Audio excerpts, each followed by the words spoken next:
എല്ലാവർക്കും സ്വാഗതം. ഇന്നത്തെ വീഡിയോയിൽ ഒരു ചെറുകഥയാണ്. ശ്രീ ഒ.വി. വിജയൻ്റെ കടൽ തീരത്ത്.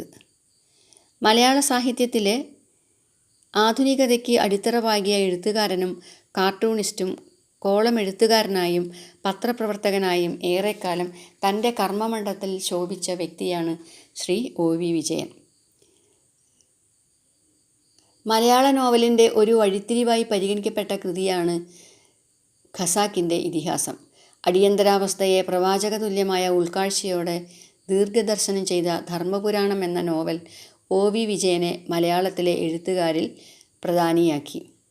അദ്ദേഹത്തിൻ്റെ കടൽ തീരത്ത് എന്ന ചെറുകഥ കേൾക്കാം. വെള്ളായിയപ്പൻ യാത്ര പുറപ്പെടുമ്പോൾ വീട്ടിൽ നിന്ന് കൂട്ട നിലവിളി ഉയർന്നു.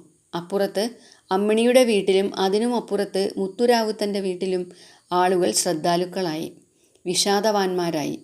ആ വീടുകൾക്കും അപ്പുറത്ത് പാഴുതറയിലെ 50 ചില്ലുവാനും കുടികളിലത്രയും ഈ വിഷാദവും സഹാനുഭൂതിയും നിറഞ്ഞു. വെള്ളായിയപ്പൻ കണ്ണൂരിലേക്ക് പോവുകയാണ്. വെള്ളായിയപ്പൻ്റെ കൂടെ തീവണ്ടി കയറാൻ പണം ഉണ്ടായിരുന്നെങ്കിൽ അമ്മിണിയേടത്തിയും മുത്തുവണ്ണനും നാഗേലച്ചനും കോമ്പി പൂശാരിയും പിന്നെ പാഴുതറയിലുള്ളവരത്രയും തന്നെ കണ്ണൂരിലേക്ക് പോകുമായിരുന്നു. കണ്ണൂരിലേക്കുള്ള തീവണ്ടി യാത്ര പാഴുതറ എന്ന ഗ്രാമത്തിന് വേണ്ടിയായിരുന്നു. വെള്ളായിയപ്പൻ കുടിയിരിപ്പുകൾ വിട്ട് നെടുവരമ്പത്തൂടെ പാടം മുറിച്ച് നടന്നു. പിന്നിൽ നിലവിളി അകന്ന് ശമിച്ചു. ഇപ്പോൾ നെടുവരമ്പ് വിട്ട് വെള്ളായിയപ്പൻ പറമ്പിലേക്ക് കയറി. പറമ്പിലെ മഞ്ഞപ്പുല്ലിലൂടെ ആരുടെയൊക്കെയോ ദുഃഖസഞ്ചാരങ്ങളുടെ തഴമ്പായി ചവിട്ടടിപ്പാത നീണ്ടുപോകുന്നു. ദൈവങ്ങളെ, തമ്പുരാക്കന്മാരെ, വെള്ളായിയപ്പൻ വിളിച്ചു. ചവിട്ടടിപ്പാതയ്ക്ക് ഇരുവശവും നിന്ന കരിമ്പനകളിൽ കാറ്റുപിടിച്ചു. പട്ടകളിൽ കാറ്റിരുമ്പുന്നത് വെള്ളായിയപ്പന് അന്ന് ആദ്യമായി അപരിചിതമായി തോന്നി. പനമ്പട്ടകൾ സംസാരിക്കുന്നത് പോലെ, പനമ്പട്ടകളിൽ ഊട്ടുദൈവങ്ങളും കാരണവന്മാരും സംസാരിക്കുന്നത് പോലെ. തുവർത്തിൽ കെട്ടിയ പൊതിച്ചോറിൻ്റെ കഞ്ഞി നനവ് കയ്യിൽ തട്ടി. തൻ്റെ കോടച്ചി ഈ ചോറുപതി കെട്ടുമ്പോൾ അതിലേക്ക് ഒരുപാട് കണ്ണുനീർ വീഴ്ത്തിയിരിക്കണം. കണ്ണുനീരിൻ്റെ ഓതം തോർത്തിൻ്റെ കെട്ടിലൂടെ കുതിർന്നു പിടിക്കുന്നു. തീവണ്ടി ആഫീസിലെത്താൻ ഇനിയും 4 കല്ല് നടക്കണം. കുറച്ച് നടന്നപ്പോൾ കുട്ടിയച്ചൻ മാപ്പിള എതിരെ വരുന്നു. കുട്ടിയച്ചൻ മാപ്പിള ആദരവോടെ വഴിമാറി നിന്നു. വെള്ളായിയെ, മാപ്പിള പറഞ്ഞു. മരക്കാരെ, വെള്ളായിയപ്പൻ പ്രതിവചിച്ചു. അത്രമാത്രം. 2 വാക്കുകൾ, പേരുകൾ. എന്നാൽ ആ വാക്കുകളിൽ ദീർഘങ്ങളും സമ്പന്നങ്ങളുമായ സംഭാഷണ പരമ്പരകൾ അടങ്ങിയത് വെള്ളായിയപ്പനും കുട്ടിയച്ചൻ മാപ്പിളയും അറിഞ്ഞു. മരക്കാരെ, നിങ്ങൾക്ക് ഞാൻ 15 ഉറുപ്പിക കടം വീട്ടാനുണ്ട്. അല്ല, 15 ഉറുപ്പികയും 4 അണയും. വെള്ളായി, ഈ യാത്രയിൽ അതിനെക്കുറിച്ച് ഓർക്കരുത്. മരക്കാരെ, ഇനി ഒരിക്കലും എനിക്കത് വീട്ടാൻ കഴിഞ്ഞെന്ന് വരില്ല. വീടാത്ത കടങ്ങൾ പടച്ചവൻ്റെ സൂക്ഷിപ്പുകളാണ്. അത് അങ്ങനെ തന്നെ ഇരിക്കട്ടെ. എൻ്റെ ഉള്ളു പൊട്ടുന്നു, എൻ്റെ പ്രാണൻ പറയുന്നു. പടച്ചവൻ തുണയ്ക്കട്ടെ, മുത്തുനബി തുണയ്ക്കട്ടെ, നിൻ്റെയും എൻ്റെയും ദൈവങ്ങൾ തുണയ്ക്കട്ടെ. കരിമ്പന പട്ടകളിലെ കാറ്റ് ദൈവസാന്ദ്രമായി. കുട്ടിയച്ചൻ മാപ്പിളയെ വിട്ടുകൊണ്ട് വെള്ളായിയപ്പൻ യാത്ര തുടർന്നു. ഇനിയും 4 കല്ല് നടക്കണം. വഴിയിൽ പിന്നെയും ഒരഭിമുഖം. നീലി വണ്ണാത്തി. അലക്കിയ തുണികളുടെ കെട്ട് ചുമലിൽ ഞാത്തി എതിരെ വന്ന നീലി വഴിമാറി നിന്നു. വെള്ളായിയച്ചോ, അവൾ പറഞ്ഞു. അത്രമാത്രം. നീലിയെ, വെള്ളായിയപ്പൻ പറഞ്ഞു. അത്രമാത്രം.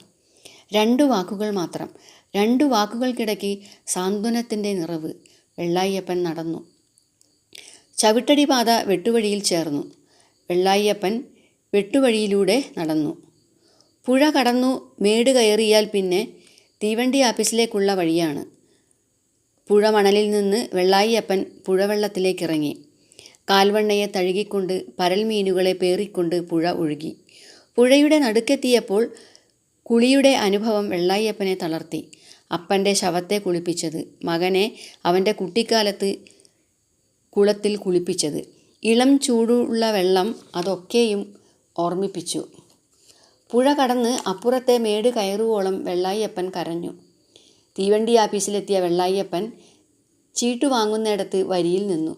ഉടുമുണ്ടിൻ്റെ കോന്തലയഴിച്ച് പണം പുറത്തെടുത്തു. കണ്ണൂര്, വെള്ളായിയപ്പൻ പറഞ്ഞു.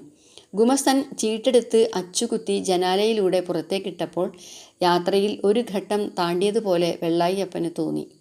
ചീട്ടിനെ മുണ്ടിൻ്റെ കോന്തലയിൽ കെട്ടി വെള്ളായിയപ്പൻ പടവ് കയറി പ്ലാറ്റ്ഫോറത്തിലെത്തി ബെഞ്ചിൽ വണ്ടിക്കായി കാത്തിരുന്നു. അകലെ സൂര്യൻ താഴുന്നു. ഇരുണ്ടു തുടങ്ങുന്ന കരിമ്പനകൾക്ക് മുകളിലൂടെ പക്ഷികൾ പറന്ന് കൂടുപറ്റുന്നു. മുണ്ടകപ്പാടത്തിൻ്റെ വരമ്പത്ത് തൻ്റെ ചെറുവിരലിൽ പിടിച്ചുകൊണ്ട് അസ്തമയത്തിൻ്റെ പക്ഷികളെ നോക്കി അത്ഭുതപ്പെട്ട മകനെ വെള്ളായിയപ്പൻ ഓർത്തു. അസ്തമയത്തിലൂടെ പാടത്തേക്ക് ഇറങ്ങി നടക്കുന്ന സ്വന്തം അപ്പനെ ഓർത്തു.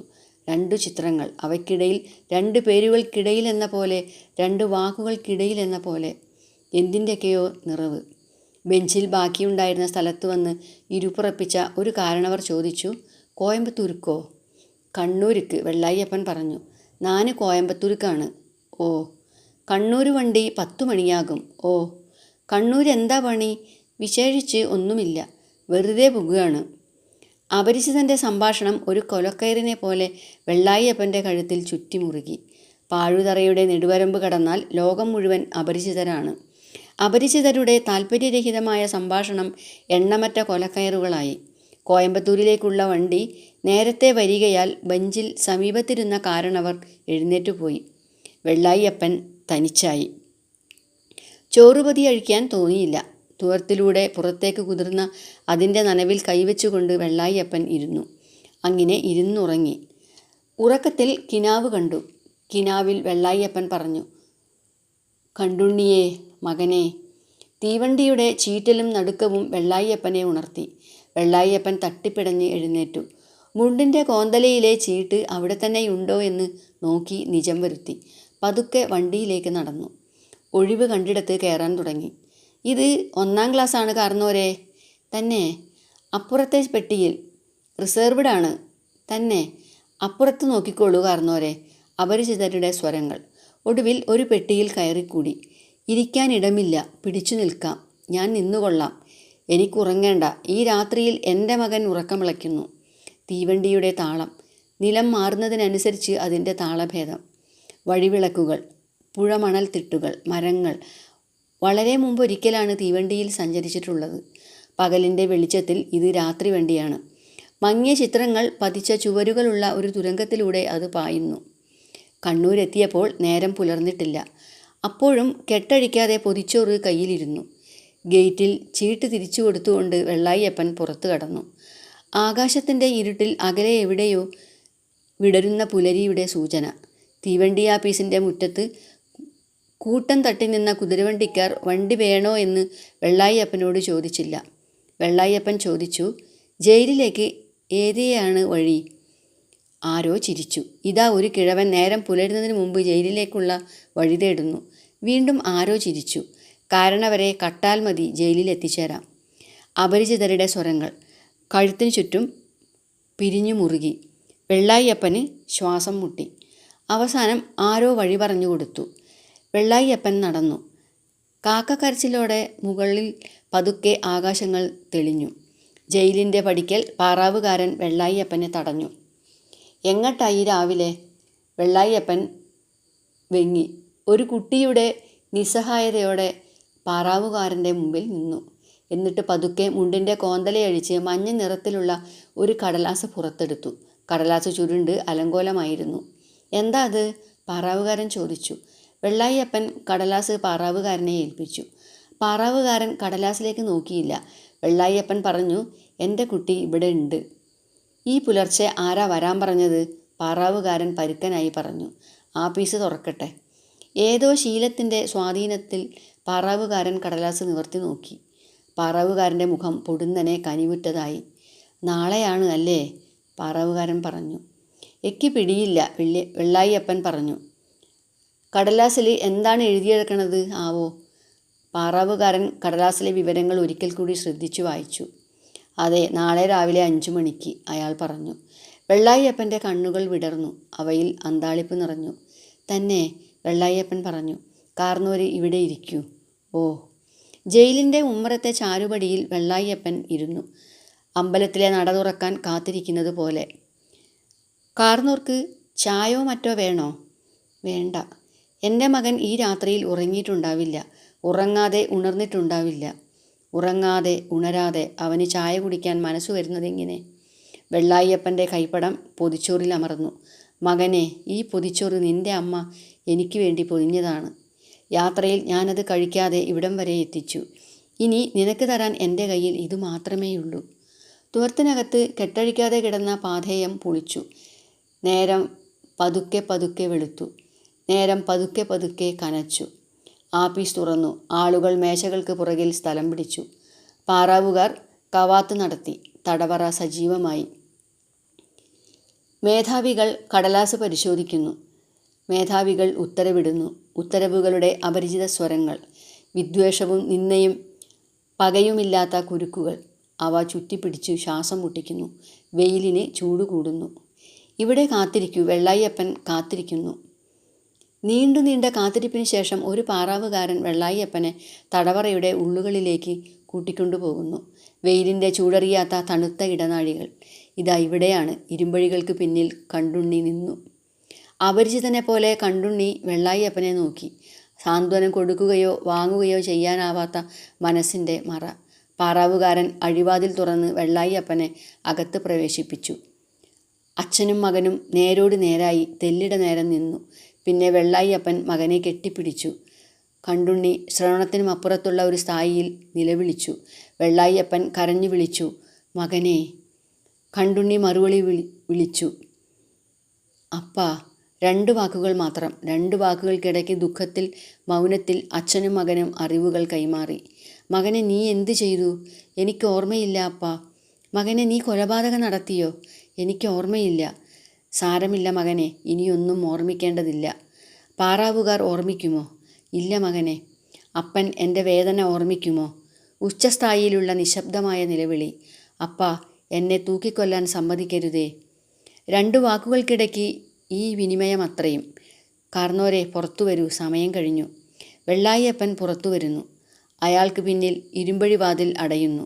നീങ്ങുന്ന തീവണ്ടി മുറിയിൽ നിന്ന് പുറത്തേക്ക് നോക്കും പോലെ. ഇരുമ്പഴിയിലൂടെ പുറത്തേക്ക് നോക്കിക്കൊണ്ട് അപരിചിതനായി കണ്ടുണ്ണി നിന്നു.